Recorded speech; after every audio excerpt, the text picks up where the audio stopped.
O que a ciência fala sobre papada? Quais são as melhores técnicas de cervicoplastia? Porque hoje, nós avaliarmos nas redes sociais, nós temos deep neck, neck lifting, platismoplastia, lipoaspiração, gordura profunda, mas qual técnica se deve utilizar? E é isso que esse artigo diz. Então eu vou dar a ciência para exemplificar para vocês como que nós selecionamos as técnicas cirúrgicas, como que nós avaliamos os nossos pacientes. Então esse é um artigo de Oscar Ramírez, ele fala exatamente sobre a técnica que ele utiliza e como que ele gradua, qual técnica, da mais simples até a mais complexa que ele faz para eliminar a papada e trazer rejuvenescimento para o pescoço. Então não sou só eu que estou dizendo, é o Oscar Ramírez que está dizendo nesse artigo publicado numa revista de boa circulação, uma revista bem qualificada. Então vou exemplificar para vocês aqui quais são as técnicas que ele utiliza.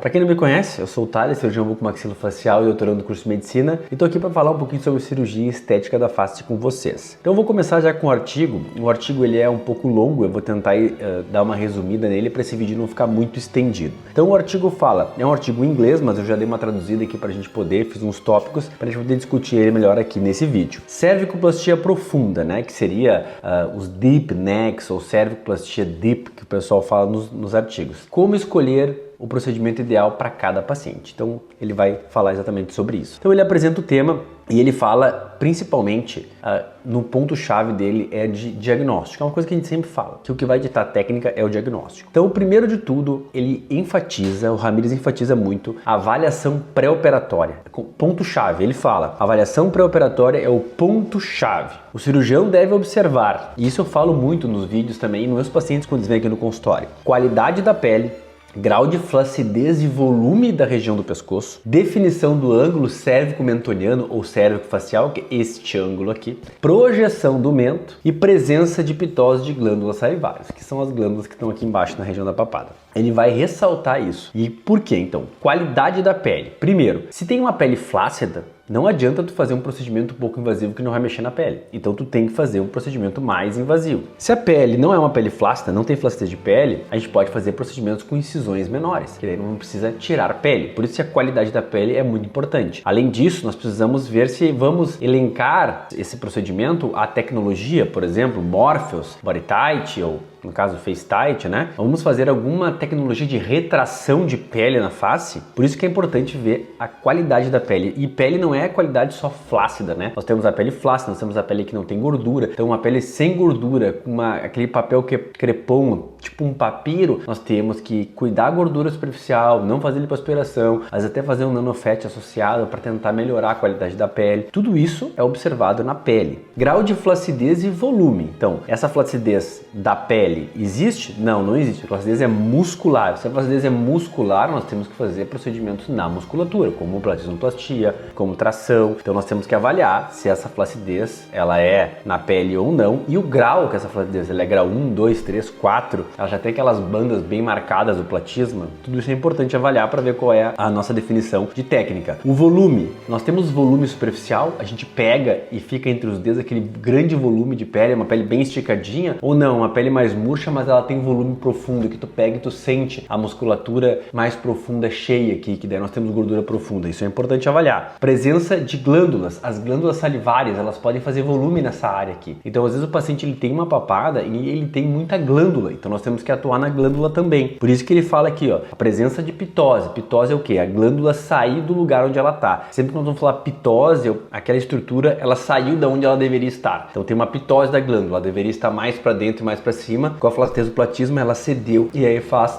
esse volume aqui embaixo na região da papada. E projeção do mento, que eu falo para vocês. O mento ele tá para trás, a mandíbula tá recuada. Quando o paciente tá com a mandíbula recuada, é muito mais chance dele ter papada e muito mais difícil de corrigir. Se a mandíbula tá bem projetada, tá na posição, é mais fácil de corrigir e o perfil fica mais alinhado, fica muito mais harmônico. Por isso que ele fala também na projeção do mento. Então nós temos que avaliar esses fatores. Então por isso que a avaliação inicial é muito importante. Selecionado e avaliado o paciente, nós vamos para a seleção do procedimento. O Ramírez ele vai escrever 7 fatores principais para definir qual a técnica. Então, avaliamos o paciente, nós vimos que o paciente é, por exemplo, um retrognata, queixo para trás, tem flacidez de pele, tem gordura profunda, não tem gordura superficial, flacidez do músculo platisma. E tem o ângulo cérvico-facial bem aberto, provavelmente músculo aberto. Então essa é a avaliação do nosso paciente. Agora nós vamos selecionar a técnica. Nós vamos ver a idade do paciente. Por que a idade do paciente é importante para selecionar a técnica? Porque se o paciente é um paciente de 18, 20 anos que tem papada, provavelmente ele tem mais gordura superficial, provavelmente ele tem uma pele que vai reagir bem, então a pele não tem excesso, ela tá só com flacidez, provavelmente por conta da musculatura ou abertura, então nem flacidez ela tem. Então essa é uma pele onde tu não precisa remover o excesso de pele. A própria cirurgia vai fazer a pele retrair, ou até mesmo procedimentos de tecnologia, mas nem é preciso muitas vezes. Só uma lipoaspiração já retrai uma pele jovem de 18, 20 anos. Agora uma pele de 60, 70 anos não vai retrair. Nós temos que fazer ela retrair à força, ou seja, tirar excesso de pele e fazer tecnologia ou outros procedimentos para essa pele contrair. Por isso que a idade é importante. Então a técnica num paciente de 20, 25 anos é diferente do paciente de 35, diferente de 45, diferente de 70. Tudo isso nós temos que avaliar. O paciente tem muita queda de face, é outra técnica. Então o paciente mais velho tende a ter uma queda mais superior. O paciente mais jovem, a queda mais inferior. Tudo isso tem que ser avaliado. Estrutura óssea, suporte de mandíbula e de mento. O paciente tem a mandíbula larga ou a mandíbula estreita? Ele tem o queixo projetado ou o queixo para trás? Porque isso vai ditar. Se o paciente tem o queixo para trás, ele já vai ter uma retrusão, já vai ter uma flacidez de músculo. Tem que tratar a musculatura ou muitas vezes avançar esse mento, avançar essa mandíbula, tratar com próteses ou também com mentoplastias clássicas ou cirurgia ortognática. Então isso que a gente tem que avaliar. Estrutura óssea é que dá suporte. Quanto menos suporte mandibular nós temos, mais queda nós vamos ter. Então, por exemplo, se o paciente ele tem pouca mandíbula, ele vai ter muita queda na região da face. Isso vai pesar e vai fazer com que ele tenha mais um aspecto de derretimento. Grau de flacidez. Então, já falei para vocês antes. Qual é a flacidez que ele tem? Uma flacidez moderada? Uma flacidez leve? Não tem flacidez? É uma musculatura profunda que nós reposicionamos, tiramos gordura, essa pele contrai? Ou não? Ou já tem banda bem marcada, já tem o jaws caído, já tem aquela marcação aqui na região. Isso vai fazer com que nós vamos pensar em procedimentos mais invasivos com remoção de pele e incisões maiores. Se o paciente tem pouca flacidez, incisões menores e sem remoção de pele. Qualidade da pele, que eu já falei para você, se a pele é uma pele de boa qualidade, bem hidratada, com uma viscosidade boa, nós não precisamos fazer alguns procedimentos de remoção de excesso, podemos apostar na contração da pele. Agora a pele tem uma qualidade muito ruim, talvez nós vamos ter que tirar a pele, ou fazer um nanofat, fazer um preenchimento de gordura nessa pele para tentar deixá-la mais viscosa. Às vezes mesmo o paciente ter uma idade um pouco maior, ele pode ter uma pele de boa qualidade, cuida, se hidrata bem, cuida da pele, não pega sol em excesso, não fuma, isso tudo deixa a pele com mais qualidade. Então nós podemos optar por fazer uma cirurgia que nós vamos remover pele, mas não precisamos fazer daqui a pouco uma tecnologia associada, não precisamos fazer morfas, não precisamos estimular essa pele. Se é uma pele muito craquelada, paciente que não cuida, pega muito sol, ex-fumante ou fumante, tudo isso dificulta, então nós temos que optar por estimular mais essa pele. Presença de gordura superficial e profunda. Se a gordura for profunda, tem que abrir e remover manualmente. Gordura superficial é lipoaspiração. Na maior parte das vezes tem as duas ou gordura profunda. Dificilmente tu vai ter muita gordura superficial e não vai ter gordura profunda. Então a gente vai unir lipoaspiração com remoção de gordura profunda quando o paciente tem muito volume desse tecido. Histórico de cirurgias anteriores. Paciente que tem histórico de deep neck, já tem feito mentoplastia, já fez a platismoplastia, já fez ritidoplastia, mexeu no platisma. Tudo isso é importante porque vai ter mais fibrose, vai ser muito mais difícil e tem que ser uma incisão maior, tem que ser uma cirurgia um pouco mais invasiva. E condições estéticas do terço inferior da face. Então, o paciente tem um terço estético, tem uma mandíbula bem projetada, tem o queixo posicionado. Como é que está a estética do terço inferior? Tem queda, tem flacidez superior ou é só papada? Ou é só uma gordura aqui? Tem flacidez de jaws, tem perda de definição mandibular, tem queda posterior? Tudo isso a gente vai avaliar para ver qual é a técnica. Meu Deus, Thales, tudo isso? Pois é, por isso que é importante a consulta. Que é na consulta que nós vamos ver isso aqui. Nós vamos fazer aquele diagnóstico que eu falei para vocês e vamos examinar essas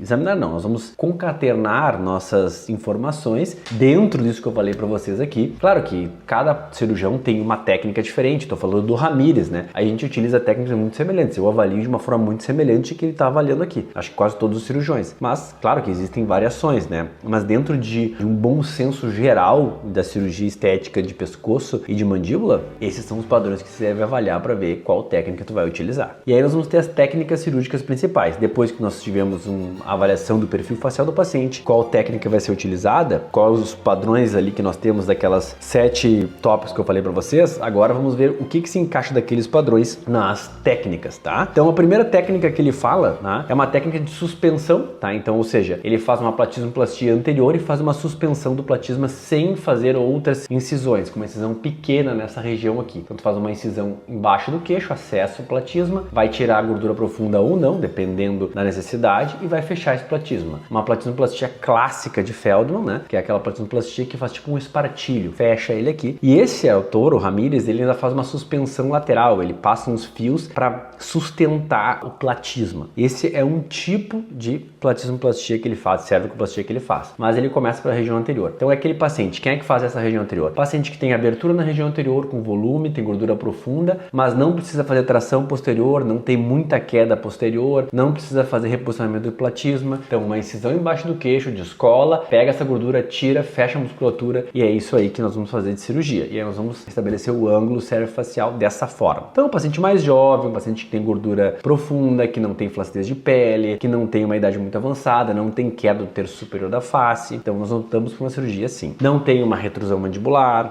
uma cervicoplastia com incisão auricular, retroauricular. Quando que nós vamos fazer? Ele faz, e eu também tenho esse mesmo padrão de pensamento, o paciente tem uma flacidez muscular, quase nada de pele, de flacidez de pele, e ele precisa reposicionar esse músculo. Então, nós sabemos que a pele ela vai ficar numa boa posição, não precisa ser removido o excesso de pele, e nós precisamos reposicionar essa musculatura, porque ela está com queda, ela está com união aqui. O que nós fazemos? Platismoplastia anterior, vamos acessar essa musculatura, tirar a gordura profunda, fechar esse músculo aqui, vir na região auricular, fazer uma incisão aqui na região auricular. Então a gente faz só um cortezinho, descola essa pele aqui e puxa o platisma. Pega esse músculo e traciona e prende o músculo aqui. Acomoda a pele sem tirar os excessos, tira só as bordinhas se necessário, mas não vai ter remoção de pele. Fecha aqui, fecha aqui. Não tiramos pele, reposicionamos. Podemos fazer lipoaspiração, remoção de gordura profunda e uma tração posterior de platisma. E aí nós vamos ter uma excelente correção. Eu vou colocando uns casos para vocês verem aqui. Nós temos uma excelente correção, que nem nesse caso que vocês estão vendo, porém, nós não tiramos pele. Então o paciente não pode ter excesso de pele. Esses casos que eu tô colocando aqui é para vocês entenderem um pouquinho de que cada caso é um caso e cada paciente tem sua peculiaridade. Então nós precisamos avaliar o caso e entender qual é a melhor técnica. Bom, fiz uma platismoplastia sem remoção de pele. Aí eu avalio o paciente. O paciente, ele tem muita flacidez de pele, ele tem uma abertura do platisma aqui, mas ele não tem envolvimento do terço superior e médio. O problema de flacidez dele é mais nessa região inferior. O que nós vamos fazer? Um neck lifting, uma cervicoplastia com remoção de pele mais extensa. Então nós vamos fazer uma incisão atrás da orelha,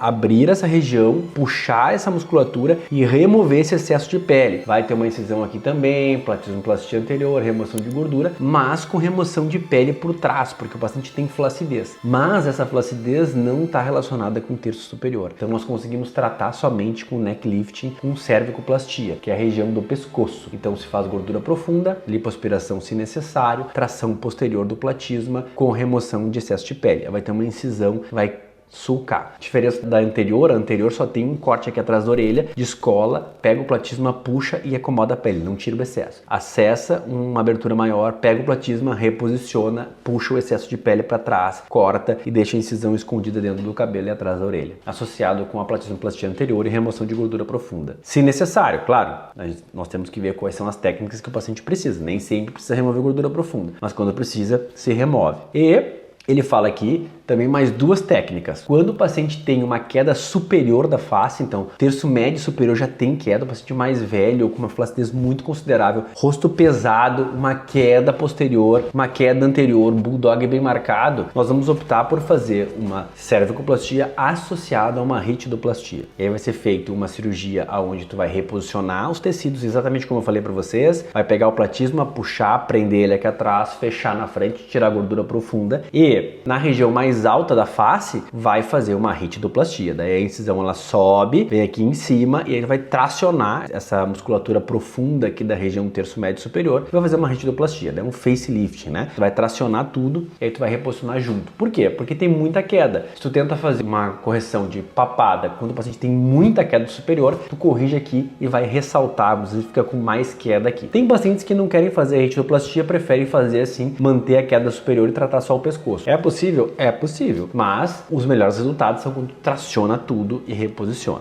E a última que ele fala aqui é do suporte ósseo, que eu falo muito para vocês. Paciente que tem retrusão mandibular, queixo para trás, muitas vezes não adianta tu fazer um bom neck lifting, um bom facelifting, que ele não vai ter um resultado bom porque ele não tem suporte ósseo. O que dá sustentação para casa é os alicerces. Então se tu não tem um bom alicerce, boas vigas, a casa não fica de pé. A mesma coisa acontece com o rosto. Se tu não tem uma boa estruturação de tecido ósseo, vai ter mais queda. Por mais que tu tente corrigir com o tecido mole não consegue se sustentar sozinho por muito tempo, então ele vai tender a cair. Então vai voltar mais rápido depois que tu fizer uma cirurgia a flacidez quando tu não tem suporte, e também o resultado fica bem aquém do que poderia ficar se tu tivesse. Então o que nós fazemos nesse caso? Nós vamos unir a cirurgia de tecido mole, neck lifting ou facelifting, com ortognática, mentoplastia, porque daí tu mexe na base óssea, bota ela na posição e aí tu vem com a correção do tecido mole. E aí sim, tu vai ter uma boa estruturação e um resultado a longo prazo e muito mais natural.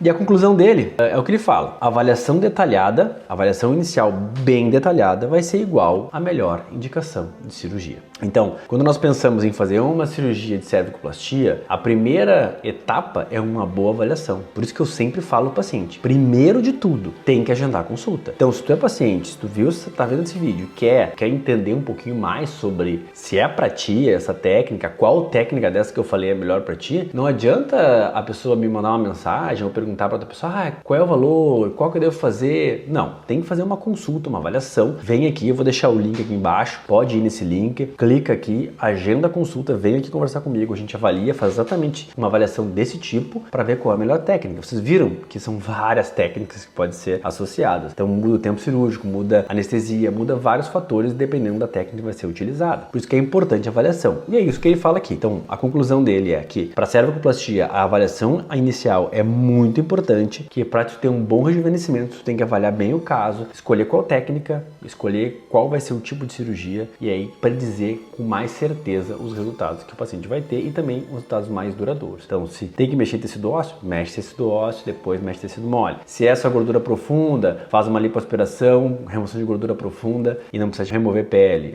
Tem muita flacidez, vai ter que fazer um neck lifting, tem que remover pele, incisão maior. Tudo isso é dito nesse artigo. E nós temos que entender também, não é porque a incisão é pequena que a cirurgia não é bem corretiva. Às vezes o paciente tem pouca flacidez, não precisa fazer grandes incisões, grandes cirurgias e consegue corrigir de maneira muito eficiente a papada e ter bons resultados. Então, a mensagem que ele dá nesse artigo ele fala várias coisas técnicas, né, mas que o mais importante de tudo para a cirurgia é o diagnóstico. E é o que a gente sempre fala aqui, né? Então, eu espero que vocês tenham entendido o que eu tentei passar um pouquinho sobre esse artigo. Ficou um vídeo longo, mas é importante sempre nós entendermos isso, que tratar um rosto, fazer uma cirurgia estética não é simplesmente, eu quero fazer, vou lá e faço. Não, precisa de diagnóstico, precisa análise, precisa entender um pouquinho sobre o rosto do paciente e qual é a melhor técnica para ele.